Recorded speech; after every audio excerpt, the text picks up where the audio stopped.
Well, hello everyone. We are back reading our final chapters of the book of Numbers, chapters 32 through 36.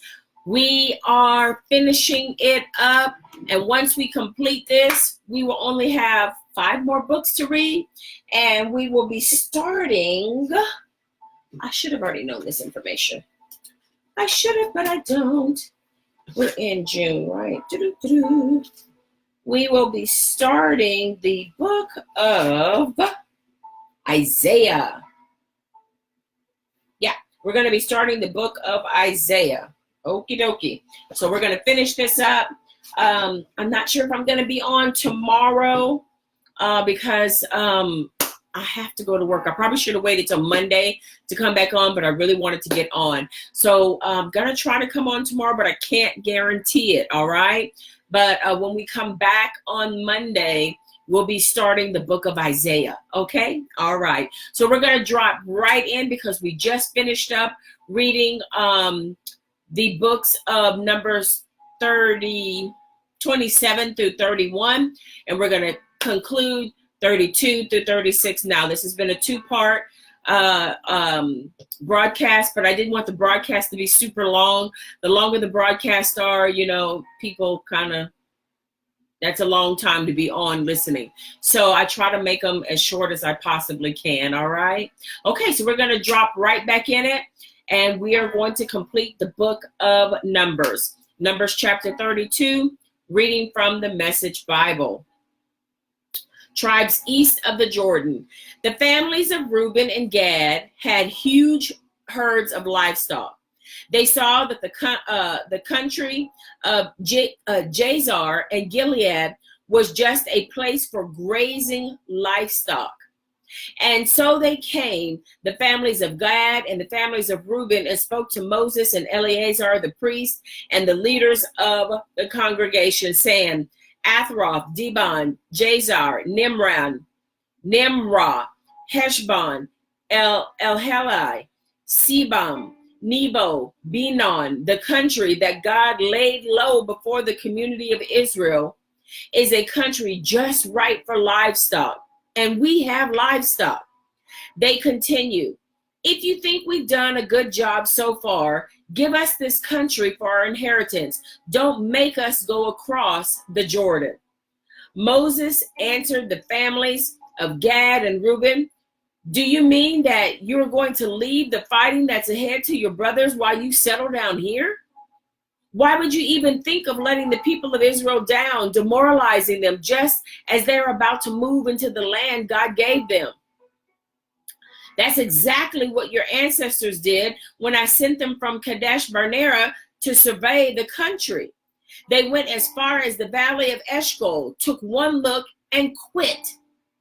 Has God given you an assignment and you took one look at the assignment, you're like, nope, that's too much, not going to do it. But that's what Moses said, don't do that. They completely demoralized the people of Israel from entering the land God had given them. And God got angry. Oh, did he get angry? He swore they'll never get to see it. None of those who came up out of Egypt, who are 20 years and older, will ever get to see the land that I promised to Abraham, Isaac, and Jacob. They weren't interested in following me. Their hearts weren't in it. None except for Caleb, son of Jephunneh, the Kenizzite, and Joshua, son of Nun. They followed me. Their hearts were in it. Wow. God's anger smote against Israel. He made them wander in the wilderness for 40 years. What? God made them wander in the wilderness for 40 years until that entire generation that acted out evil in his sight had died out. Why? Because they had no faith. They didn't trust and believe God. What? You want to see things all the time? You want to go, God, lay it all out. When you lay it all out, I'm from the show me state. You got to show me everything. God said, well, you have no faith. You have no trust in me. You don't trust me enough to know that I will take care of everything concerning you. My God. And now here you are, just one more mob of sinners stepping up to replace your ancestors, throwing fuel on on the already blazing anger of God against Israel. If you won't follow it, he'll do it again. He'll dump them in the desert, and the disaster will be all your fault. They came close to him and said, all we want to do is build corrals for our livestock and towns for our families. Then we'll take up arms and take the front lines, leading the people of Israel to their place. We'll be able to leave our families behind. Oh, excuse me. Secure and fortified towns, safe from those who live in the land. But we won't go back home until every Israelite is in full possession of his inheritance. We won't expect any inheritance west of the Jordan.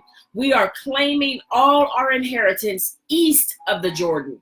Moses said, if you do what you say, take up arms before God for battle, and together go across the Jordan ready before God to fight until God has cleansed his enemies out of the land, then when the land is secure, you will have fulfilled your duty to God and Israel.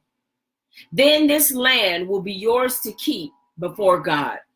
But if you don't do what you say, you will be sinning against God. You can be sure that your sin will track you down. What? Sin will track you down. So go ahead, build your towns for your families and your corrals for your livestock. Do what you said you'd do. The families of Gad and Reuben told Moses, we will do as our master commands. Our children and wives, our flocks and herds will stay behind here in the towns of Gilead. But we, every one of us, fully armed, will cross the river to fight for God, just as our master has said. So Moses issued orders for them to Eleazar the priest, Joshua the son of Nun, and the heads of the ancestral tribes of the people of Israel. Moses said, if the families of Gad and Reuben cross the Jordan River with you and before God, all armed and ready to fight, then after the land is secure, you may give them the land of Gilead as their inheritance. But if they don't cross over with you, they'll have to settle up with you in Canaan.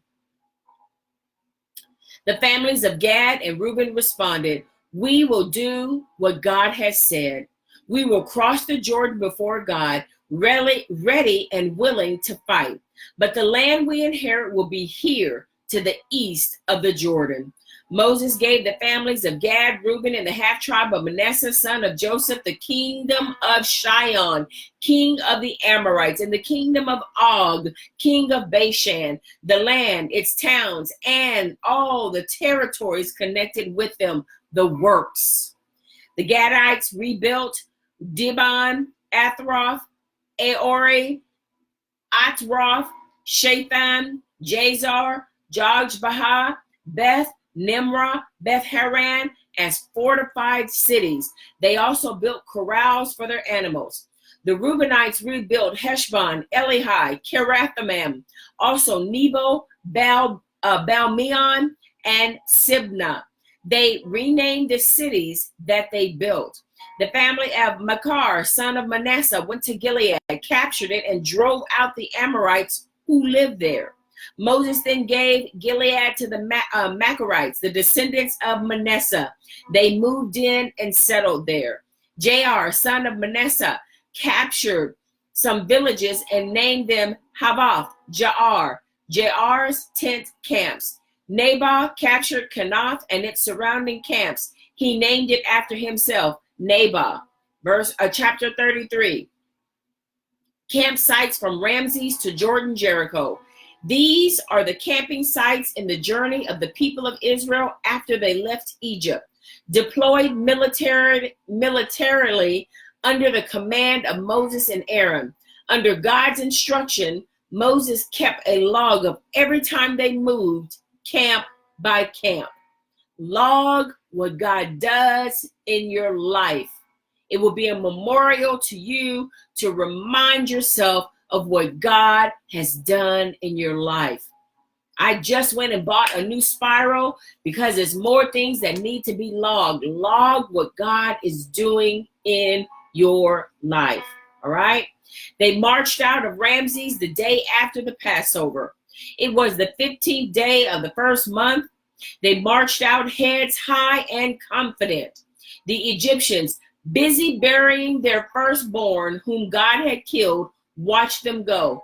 God had exposed the nonsense of their gods.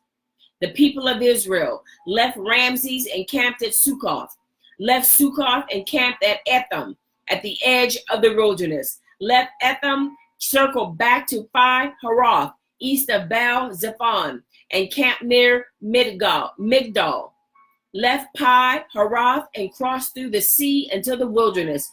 3 days until the wilderness of Etham, they camped at Marah, left Marah and came to Elam, where there were 12 springs and 70 palm trees. They camped there. Left Elam and camped by the Red Sea. Left the Red Sea and camped by the wilderness of Sin. Left the wilderness of Sin and camped by Dophkah. Left Dophkah and camped by Alush. Left Alush and camped by Rephidim, where there was no water for the people to drink. Left Rephidim and camped by the wilderness of Sinai. Left the wilderness of Sinai and camped at Kebroth Havath. Left Kebroth Havath and camped at Hezroth. Left Hezroth and camped at Ritmoth. Left Rithmah and camped at Rimmon Perez. Left Rimmon Perez and camped at Libnah. Left Libnah and camped at Rissa. Left Rissa and camped at Kehalathah. Left Kehalathah and camped at Mount Shephar.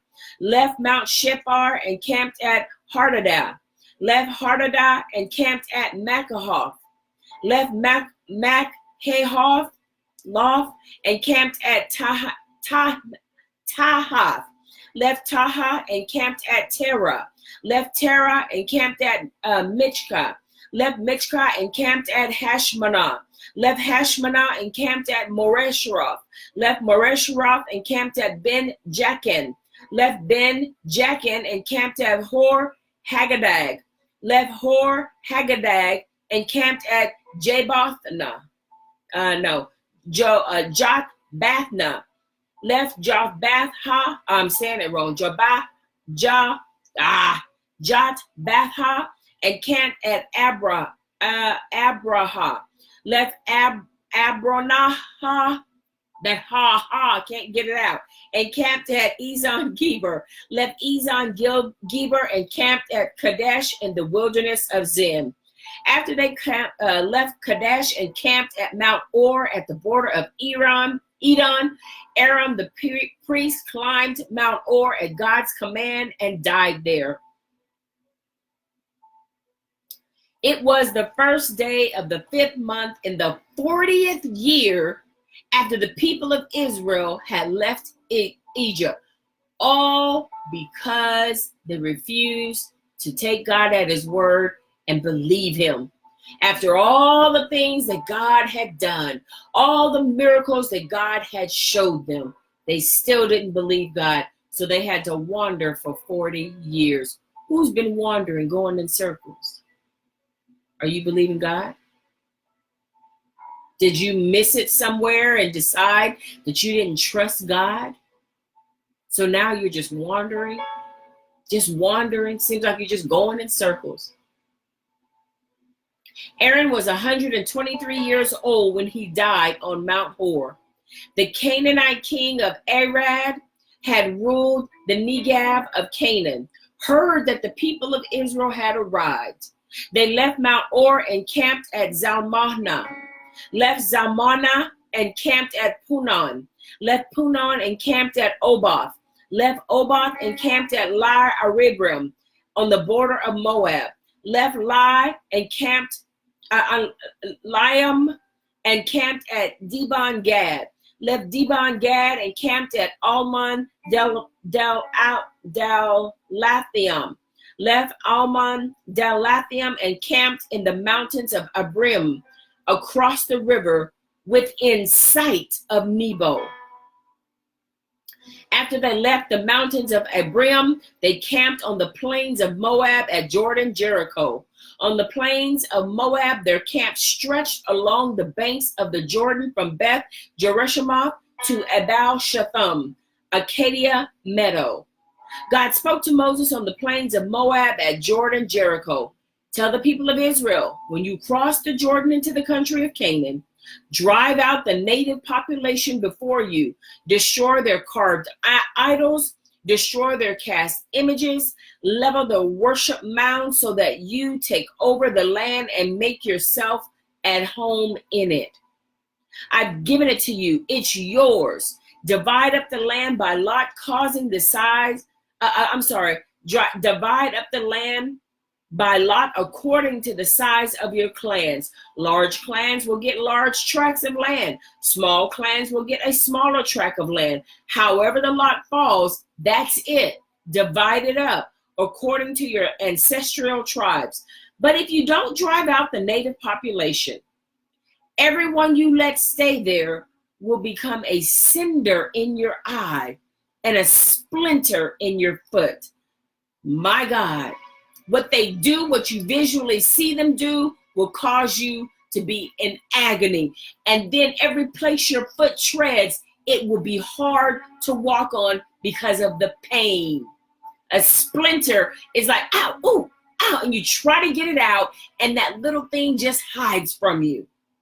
They'll give you endless trouble right in your own backyards. And I'll start treating you the way I had planned to treat them. What have you not driven out of your life? All right. Numbers chapter 34. Land inheritance. God spoke to Moses. Command the people of Israel. Tell them, when you enter Canaan, these are the borders of the land you are getting as an inheritance. Your southern border will take in some of the wilderness of Zin, where it touches Edom. It starts in the east at the Dead Sea, curves south of the Scorpion Pass and onto Zin, continues south to Kadesh Barnea, then to Hazar Adar, and onto Asmon, where it takes a turn to the northwest to the brook of Egypt and on the Mediterranean Sea. Your western border will be the Mediterranean Sea.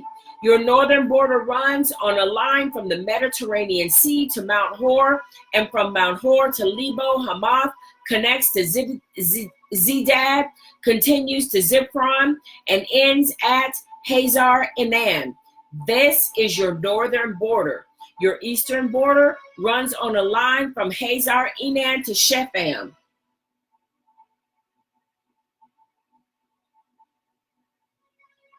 Ooh, that was loud.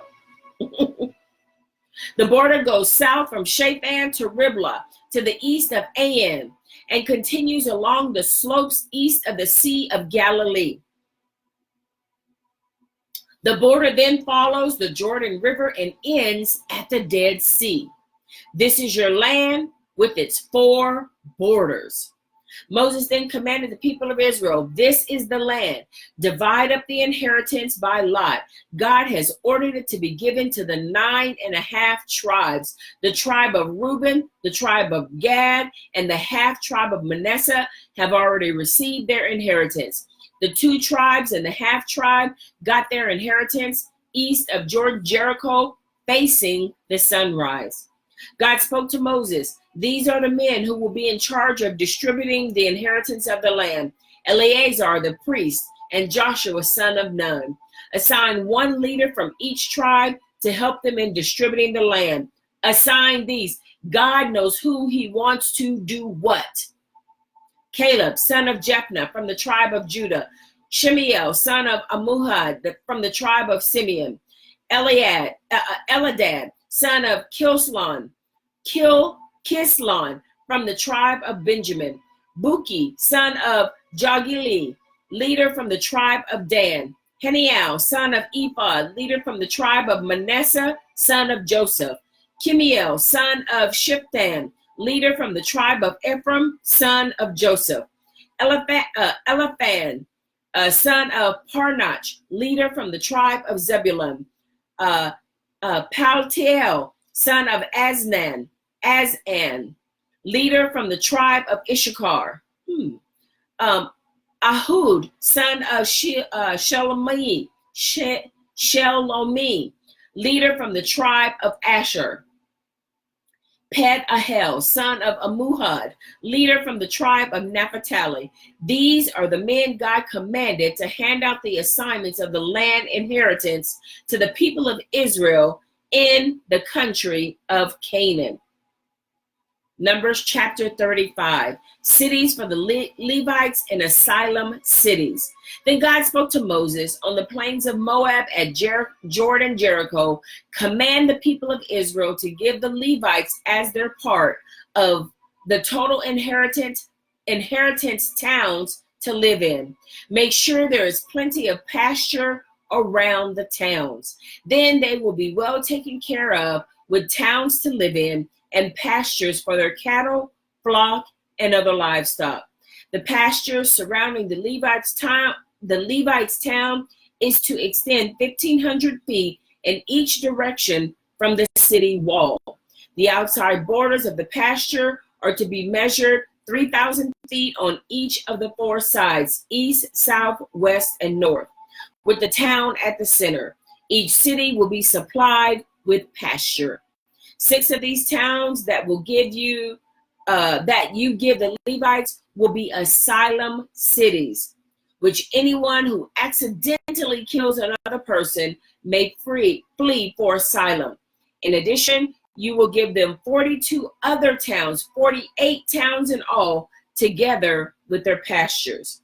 The towns that you give the Levites from the common inheritance of the people of Israel are to be taken in proportion to the size of each tribe.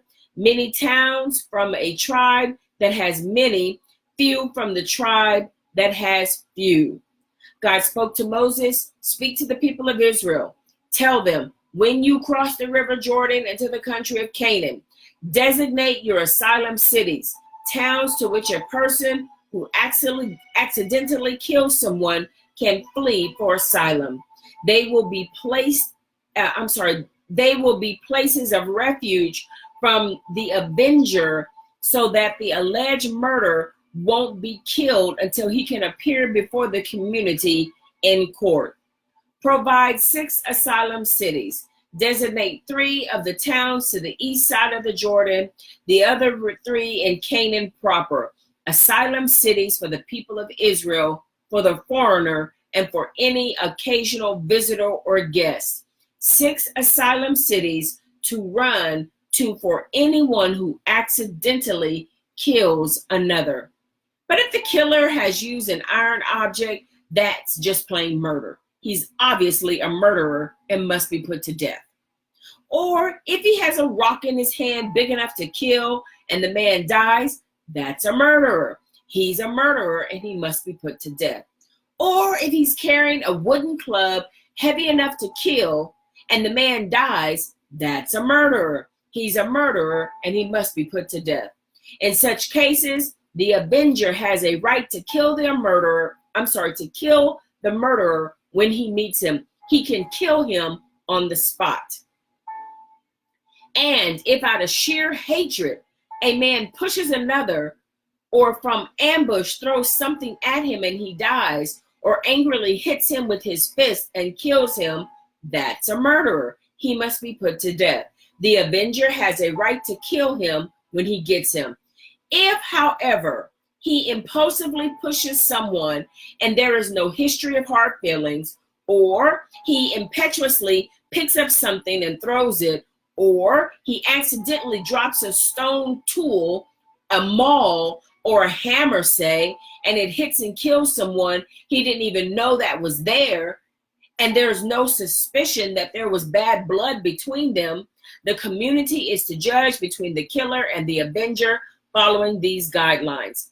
If it's the task of the community to save the killer from the hand of the avenger, the community is to return him to his asylum city to which he fled. He must stay there until the death of the high priest who was anointed with the holy oil. But if the murderer leaves the asylum city to which he has fled, and the avenger finds him outside the borders of his asylum city, the avenger has the right to kill the murderer. He is not considered guilty of murder. So it's important that he stay in his asylum city until the death of the high priest. After the death of the high priest, he is free to return to his own place. These are the procedures for making These are the procedures for making judgments for now on wherever you live. Anyone who kills another may be executed only on the testimony of eyewitnesses, but no one can be executed on the testimony of only one witness. Don't you see how our legal system is set up? Most legal systems in all places of the world. Don't accept bribe money in exchange for the life of a murderer. He's guilty and deserves the death penalty. Put him to death. And don't accept bribe money for anyone who has fled to an asylum city so as to permit him to go back and live in his own place before the death of the high priest. Don't pollute the land in which you live. Murder pollutes. You hear this? Murder pollutes the land. The land can't be cleaned up from the blood of murder except through the blood of the murderer. Don't desecrate the land in which you live. I live here too. I, God, live in the same neighborhood with the people of Israel. What? You see that? That's good. I'm going to highlight that. I should have highlighted that the first time. All right, here we go. And our last chapter for the book of Numbers, Numbers chapter 36.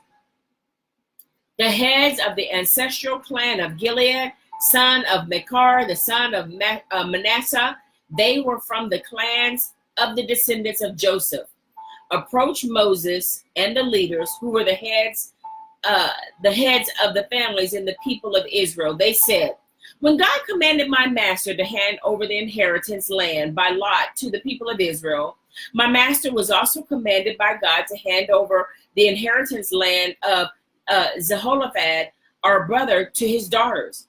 But what happens if they marry into another tribe in the people of Israel? Their inheritance land will be taken out of our ancestral tribe and get added into the tribe into which they married. And then when the year of Jubilee comes for all the people of Israel, their inheritance will be lumped in with the inheritance of the tribe into which they married. Their land will be removed from our ancestors' inheritance. Moses, at God's command, issued this order to the people of Israel. What the tribe of the sons of Joseph says is right. This is God's command to Zelophehad's daughters. They are free to marry anyone they choose as long as they marry within their ancestral clan. The inheritance land of the people of Israel must not get passed around from tribe to tribe. No, keep the tribal inheritance land in the family. Every daughter who inherits land, regardless of the tribe she is in, must marry a man from within her father's tribal clan. Every Israelite is responsible for making sure the inheritance stays within the ancestral tribe. No inheritance land may be passed from tribe to tribe. Each tribe of the people of Israel must hold tight to its own land. Zelophehad's daughters did just as God commanded Moses. Mahlah, Tisra, Hoglah, Milkiah, and Noah, Zelophehad's daughters, all married their cousins on their father's side. They married within the families of Manasseh, son of Joseph, and their inheritance land stayed in their father's family. These are the commands and regulations that God commanded through the authority of Moses to the people of Israel on the plains of Moab at Jordan, Jericho. We have just finished the book of Numbers. We will be back on. If not tomorrow, we'll be back on Monday, starting the book of Isaiah. Thank you so much for joining with us. We are just about done. We are down to our last 5 books. And these are 5 books that are going to bless our lives. All right? So let's keep going. You push this far, push just a little bit further. Because let me tell you something. God is doing something in your life tremendous, and it's beautiful because he's putting the foundation of his word on your life. You are building a solid foundation. So the winds of life may come. People may try to knock you off and try to get you to follow their beliefs. But let me tell you something. When you have the Spirit of God residing within you and the Word of God fortifying what God has planted in your heart, you cannot be swayed by trials. You cannot be swayed by people because you know your God. All right? That's why it's important that you know this word. My God, it's a beautiful thing that you're doing. And I'm so grateful that God gave me this assignment to do with you.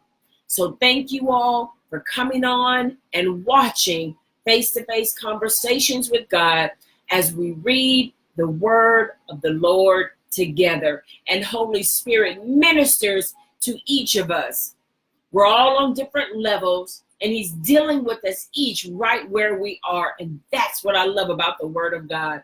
You're going to read this word over and over. And every time you read it, you'll get more out of it than what you got the first time you read it. Okay? So thank you so much. We'll be back on starting the book of Isaiah. I love you all. Bye-bye.